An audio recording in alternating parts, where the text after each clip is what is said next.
নমস্কার। এক আগন্তুকের কণ্ঠে ইউটিউব চ্যানেলে সকল সাহিত্যপ্রেমী এবং শ্রোতাদের স্বাগত। আজ সকলের জন্য থাকছে শ্রীযুক্ত বিভূতিভূষণ বন্দ্যোপাধ্যায়ের স্বনামধন্য সাহিত্যিক শ্রীযুক্ত বিভূতিভূষণ বন্দ্যোপাধ্যায়ের অনবদ্য সৃষ্টি অমর সৃষ্টি আরণ্যকের পঞ্চম পরিচ্ছেদের প্রথম অংশ।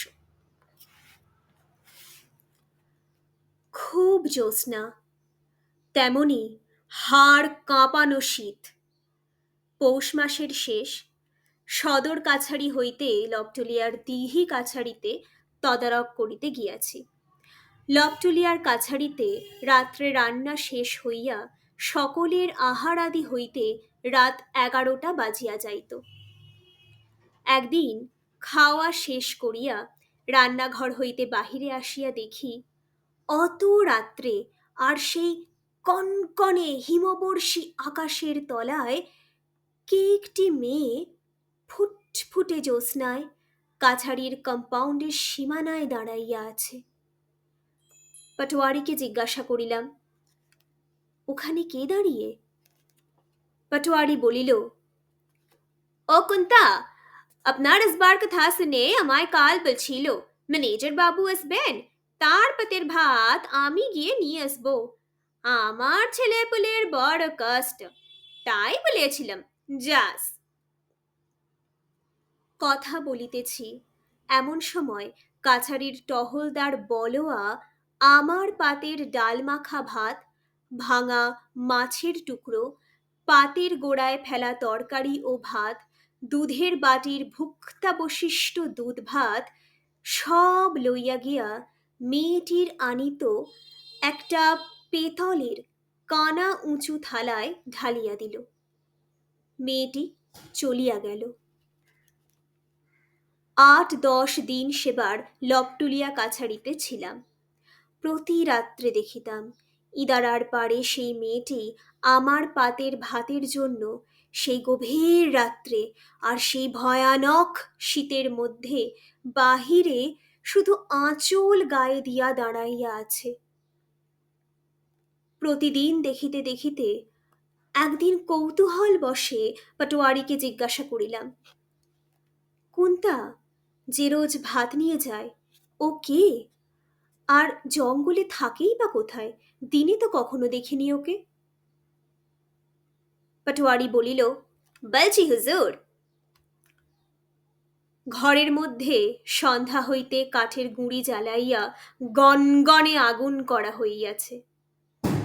তারই ধারে চেয়ার পাতিয়া অনেকক্ষণ ধরিয়া বসিয়া কিস্তির আদায়ী হিসাব মিলাইতেছিলাম। আহারাদি শেষ করিয়া আসিয়া মনে হইল একদিনের পক্ষে কাজ যথেষ্টই করিয়াছি। কাগজপত্র গুটাইয়া পাটোয়ারির গল্প শুনিতে প্রস্তুত হইলাম। শুনেন হুজুর, বছর দশেক আগে এ অঞ্চলে দেবী সিং রাজপুতের বড় ডবডবা ছিল। তার ভয়ে যত গঙ্গোতা আর চাষি ও চরির প্রজা জু জু হয়ে থাকত। দেবী সিং এর ব্যবসা ছিল খুব চড়া সুদে টাকা ধার দেওয়া এই সব লোককে, আর তারপর লাঠিবাজি করে সুদ ও আসল টাকা আদায় করা। তার তাঁবে 8-9 জন লাঠিয়াল পাইকি ছিল। এখন যেমন রাসবিহারী সিং রাজপুত এই অঞ্চলের মহাজন, তখন ছিল দেবী সিং। দেবী সিং জौनपुर जिला থেকে এসে পূর্ণিয়ায় বাস করে, তারপর টাকা ধার দিয়ে জোর জবরদস্তি করে এই দেশের যত ভীতু গঙ্গোতা প্রজাদের হাতের মুঠায় পুড়ে ফেললে। এখানে আসবার বছর কয়েক পরে সে কাশি যায় এবং সেখানে এক বাইজির বাড়ি গান শুনতে গিয়ে তার 14-15 বছরের মেয়ের সঙ্গে দেবী সিং এর খুব ভাব হয়। তারপর তাকে নিয়ে দেবী সিং পালিয়ে এইখানে আসে। দেবী সিং এর বয়স 27-28 হবে। এইখানে এসে দেবী সিং তাকে বিয়া করে। কিন্তু বাইজির মেয়ে বলে সবাই যখন জেনে ফেললে, তখন দেবী সিং এর নিজের জাত ভাই রাজপুতরা ওর সঙ্গে খাওয়া দাওয়া বন্ধ করে উকে এক ঘরে করলে। পেশার জরে দেবী সিং সে সব গ্রাহ্য করতো না। তারপর বাবুগিরি আর অযথা ব্যয় করে আর এই রাসবিহারী সিং এর সঙ্গে মকদ্দমা করতে গিয়ে দেবী সিং সর্বশান্ত হয়ে গেল। আজ বছর চারেক হলো সে মারা গিয়াছে। ওই কুন্তাই দেবী সিং রাজপুতের সেই বিধবা স্ত্রী। এক সময়ে ও লপটুলিয়া থেকে কিংখাবে ঝালর দেয়া পলকি চেপে কুসি ও कलबलियार संगम में स्नान करते जेतो बीकानेर मिस्री খেয়ে জল খেত। আজ ওর এ দুর্দশা। আরও মুশকিল এই যে বজির মেয়ে সবাই জানে বলে ওর এখানে জাত নেই। তা কি ওর স্বামী রতিয়া বন্ধু রাজপুতের মধ্যে কি দেশওয়ালি গঙ্গোতাদের মধ্যে? ক্ষেত থেকে গম কাটা হয়ে গেলে যে গমের গুঁড়া শেষ পড়ি থাকে তাই টুকরি করে খেতে খেতে বেরিয়ে কুড়িয়ে এনে বছরে ২-১ মাস ও ছোট ছোট ছেলে মেয়েদের আধ পিটা খাইয়ে রাখে। কিন্তু কখনো হাত পেতে ভিক্ষা করতে ওকে দেখিনি হুজুর। আপনি এসেছেন জমিদারের ম্যানেজার, রাজার সমান। আপনার এখানে প্রসাদ পেলে ওর তাতে অপমান নেই? বলিলাম, ওর মা সেই বাইজি ওর খোঁজ করেনি তারপর কখনো?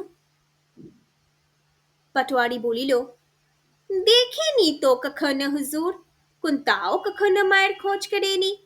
ওই দুঃখ ধান্দা করে ছেলে পুলেকে খাওয়াচ্ছে। এখন ওকে কি দেখছেন? ওর এক সময় যা রূপ ছিল এ অঞ্চলে সে রকম কখনো কেউ দেখেনি। এখন বয়স হয়েছে আর বিধবা হওয়ার পরে দুঃখ কষ্টে সে চেহারার কিছু নাই। বড় ভালো আর শান্ত মেয়ে কুন্তা, কিন্তু এ দেশে ওকে কেউ দেখতে পারে না। সবাই নাক ছিটকে থাকে, নিচু চোখে দেখে। বোধহয় বাইজির মেয়ে বলে। বলিলাম, তা বুঝলাম, কিন্তু এই রাত ১২টার সময় এই ঘন জঙ্গলের মধ্য দিয়ে ও একা লপটুলিয়া বস্তিতে যাবে? সে তো এখান থেকে প্রায় ৩ পোয়া পথ। और की भय कर ले चले हुजूर, ए जंगले हर वक्त तो की एकला फिरते है, नैले और की अच्छे जे चलाबे। তখন ছিল পৌষ মাস। পৌষ কিস্তির তাগাদা শেষ করিয়াই চলিয়া আসিলাম। মাঘ মাসের মাঝামাঝি আর একবার একটা ক্ষুদ্র চড়ি মহাল ইজারা দিবার উদ্দেশ্যে লপটুলিয়া যাওয়ার প্রয়োজন হইয়াছিল। তখন শীত কিছুমাত্র কমে নাই। তার উপরে সারা দিন পশ্চিমা বাতাস বহিবার ফলে প্রত্যহ সন্ধ্যার পরে শীত দ্বিগুণ বাড়িতে লাগিল। একদিন মহালের উত্তর সীমানায় বেড়াইতে বেড়াইতে কাছারি হইতে অনেক দূরে গিয়া পড়িয়াছি। সেদিকটাতে বহু দূর পর্যন্ত শুধু কুলগাছের জঙ্গল। এই সব জঙ্গল জমা লইয়া ছাপড়া ও মুজফ্ফরপুর জেলার কালোয়ার জাতির লোকে লাক্ষার চাষ করিয়া বিস্তর পয়সা উপার্জন করে। কুলের জঙ্গলের মধ্যে প্রায় পথ ভুলিবার উপক্রম করিয়াছি, এমন সময় হঠাৎ একটা নারী কণ্ঠে আর্তক্রন্দনের শব্দ, বালক বালিকার গলার চিৎকার ও কান্না এবং কর্কশ পুরুষ কণ্ঠে গালিগালাজ শুনিতে পাইলাম। কিছু দূর অগ্রসর হইয়া দেখি একটি মেয়েকে লাক্ষার ইজারাদারের চাকরেরা চুলের মুঠি ধরিয়া টানিয়া লইয়া আসিতেছে। মেয়েটির পরনে ছিন্ন মলিন বস্ত্র, সঙ্গে ২-৩টি ছোট ছোট রোরুদ্যমান বালক বালিকা। দুজন ছত্রী চাকরের মধ্যে একজনের হাতে একটি ছোট ঝুড়িতে আধ ঝুড়ি পাকা কুল। আমাকে দেখিয়া ছত্রী দুজন উৎসাহ পাইয়া যাহা বলিল তাহার অর্থ এই যে তাহাদের ইজারা করা জঙ্গলে এই গাঙ্গতিন চুরি করিয়া কুল পাড়িতেছিল। তাই তাহাকে কাছারিতে পাটোয়ারির বিচারার্থ ধরিয়া লইয়া যাইতেছে। হুজুর আসিয়া পড়িয়াছেন, ভালোই হইয়াছে। প্রথমেই ধমক দিয়া মেয়েটিকে তাহাদের হাত হইতে ছাড়াইলাম। মেয়েটি যখন ভয়ে লজ্জায় জড়ো সড়ো হইয়া একটি কুলছোপের আড়ালে গিয়া দাঁড়াইয়াছে, তাহার দুর্দশা দেখিয়া এত কষ্ট হইল। ইজারাদারের লোকেরা কি সহজে ছাড়িতে চায়? তাহাদের বুঝাইলাম, বাপু গরিব মেয়ে মানুষ যদি ওর ছেলেপুলিকে খাওয়াইবার জন্য আধ ঝুড়ি টক্কল পাড়িয়াই থাকে, তাহাতে তোমাদের লাক্ষা চাষের বিশেষ কি ক্ষতিটা হইয়াছে? উহাকে বাড়ি যাইতে দাও। একজন বলিল, জানেন না হুজুর, ওর নাম কুন্তা, এ লপটুলিয়াতে ওর বাড়ি। ওরা ভাস চুরি করে কুলপাড়া। আরো একবার হাতে হাতে ধরেছিলাম, ওকে এবার শিক্ষা না দিলে। প্রায় চমকিয়া উঠিলাম, কুন্তা? তাহাকে তো চিনি নাই। তাহার একটা কারণ, দিনের আলোতে কুন্তাকে তো দেখি নাই, যাহা দেখিয়াছি রাত্রে। ইজারাদারের লোকজনকে তৎক্ষণাৎ শাসাইয়া কুন্তাকে মুক্ত করিলাম। সে লজ্জায় মাটির সঙ্গে মিশিয়া ছেলেপুলেদের লইয়া বাড়ি চলিয়া গেল। যাইবার সময় কুলের ধামাটি ও আঁকশি গাছটা ফেলিয়া গেল, বোধহয় ভয় ও সংকোচে। আমি উপস্থিত লোকগুলির মধ্যে একজনকে সেগুলি কাছারিতে লইয়া যাইতে বলাতে তাহারা খুব খুশি হইয়া ভাবিল, ধামা ও আঁকশি সরকারে নিশ্চয় বাজেয়াপ্ত হইবে। কাছারিতে আসিয়া পাটোয়ারিকে বলিলাম, তোমাদের দেশের লোক এত নিষ্ঠুর কেন বনোয়ারি লাল? বনোয়ারি পাটোয়ারি খুব দুঃখিত হইল।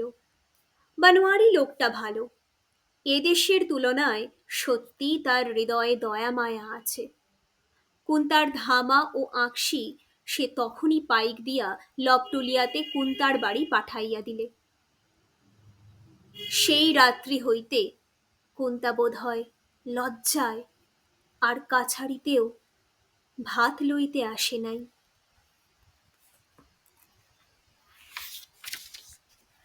স্বনামধন্য সাহিত্যিক শ্রীযুক্ত বিভূতিভূষণ বন্দ্যোপাধ্যায়ের অমর সৃষ্টি আরণ্যকের পঞ্চম পরিচ্ছেদের প্রথম অংশ আজ এখানেই সমাপ্ত হইল বললাম, আজ এখানেই সমাপ্ত হলো। আপনারা অনুগ্রহ করে পুরো ভিডিওটা দেখবেন আর কমেন্ট সেকশনে প্লিজ জানাবেন কেমন লাগলো, কেমন মনে হলো।